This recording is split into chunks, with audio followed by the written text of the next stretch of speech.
Now shifting focus, the showdown over Manrega shows no signs of ending as tensions escalate over the controversial G-Ramji bill. After the bill received parliamentary approval, Congress MP Sonia Gandhi launched a scathing attack on Prime Minister Modi and the government, saying that she has fought for the rights of the poor before and will continue to do so. Protests erupted across the country, with Telangana Congress staging demonstrations in Hyderabad against the replacement of Manrega. Meanwhile, West Bengal responded by renaming its job guarantee scheme from Karma Shri to Mahatma Shri in direct reaction to the G-Ramji bill. In Punjab, the government has called a special Vidhan Sabha session on December 30th to discuss the renaming and implications of the scheme. The BJP, meanwhile, hit back strongly, accusing the Congress of having no development plans, calling its protests a political drama to hide its failures, and also claiming that the party only seeks votes in the name of Gandhi. Now, as the debate heats up across states, the fate of India's flagship rural employment scheme remains at the center of a growing political storm.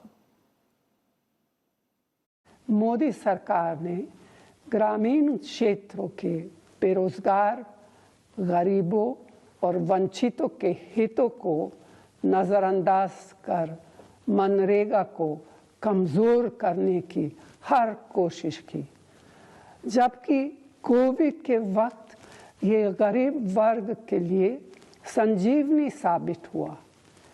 लेकिन बहुत अफसोस की बात है कि अभी हाल में सरकार ने मनरेगा पर बुलडोजर चला दिया। न सिर्फ महात्मा गांधी का नाम हटाया गया, बल्कि मनरेगा का रूप स्वरूप बिना विचार विमर्श किए, बिना किसी से सलाह मशवरा किए, बिना विपक्ष को विश्वास में लिए मनमाने ढंग से बदल दिया गया। राष्ट्रपिता महात्मा गांधी का नाम बदलना ये कोई अच्छी बात नहीं है। ये दर्शाता है कि वो जो बीजेपी की नत्थू गोडसे वाली सोच है वो अभी गई ही नहीं है। दूसरी बात, भगवान राम जी तो हमारी सबकी आस्था है। अब आप गवर्नमेंट की स्कीम्स में भगवान राम जी का नाम डालना, मेरे को लगता है कि उससे तो काम बनेगा नहीं। ये तो खाली लोगों को बेवकूफ़ बनाने का काम है। और बहुत चीज़ें हैं जिनको भगवान राम जी के नाम से आप कर सकते हैं। महात्मा गांधी के नाम को हटा के हमारे भगवान का नाम वहाँ पर लगाना, मेरे को लगता है इससे बात मंशा तो ये है कि गरीबों के लिए स्कीम बंद करनी है।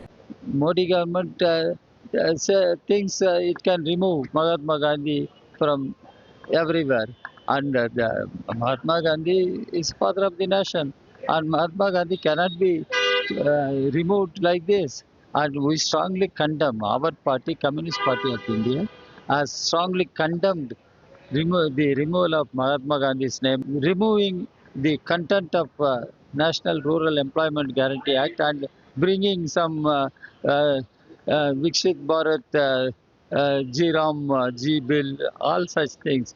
We strongly protest. विधेयक आया है, इसमें मनरेगा के मुकाबले 100 दिनों की बजाय 125 दिन की रोजगार गारंटी की व्यवस्था की गई है। इसके अतिरिक्त जो धन का आवंटन है, जो कांग्रेस के रिजीम में केंद्र के द्वारा 30-35 हजार करोड़ रुपए से ज्यादा नहीं दिया जाता था, हमारे टाइम में 65,000 दिया जा रहा था कोविड के दौर को छोड़कर, अब 1,51,000 करोड़ रुपए का आवंटन है, जिसमें 95,000 करोड़ रुपए तो केंद्र दे रहा है, शेष राज्यों को दिया गया। तो मुझे लगता है कि एक क्रांतिकारी कार्य है जो ग्रामीण क्षेत्र में जो रोजगार के अवसर हैं उनको अधिक युक्ति संगत बनाएगा और विकास के साथ बेहतर उसका कोऑर्डिनेशन या संयोजकत्व होगा। इसलिए जिस भी प्रकार का जो विरोध विपक्ष द्वारा किया जा रहा है, इसका कोई आधार नहीं है। मनरेगा का काम चलेगा। बापूजी क्या सोचते थे? गांव का विकास होना, गांव को विकास करना, गांव को सब कुछ मिलना। क्या नगर में मिलता है, सिटी में मिलता है, वो गांव को मिलना। वैसा काम नरेंद्र मोदी जी के नेतृत्व में हम करेंगे। हम बापूजी को आगे रखेंगे, डॉक्टर BR अम्बेडकर को आगे रखेंगे। एंड उसका क्या लिखा हुआ नियम है, उसका भाषण है, वो क्या लिखे हैं, आजादी के समय में क्या बोले हैं, उसका आधार पर हमारा मोदी जी का सरकार चल रहा है। हम आगे करेंगे।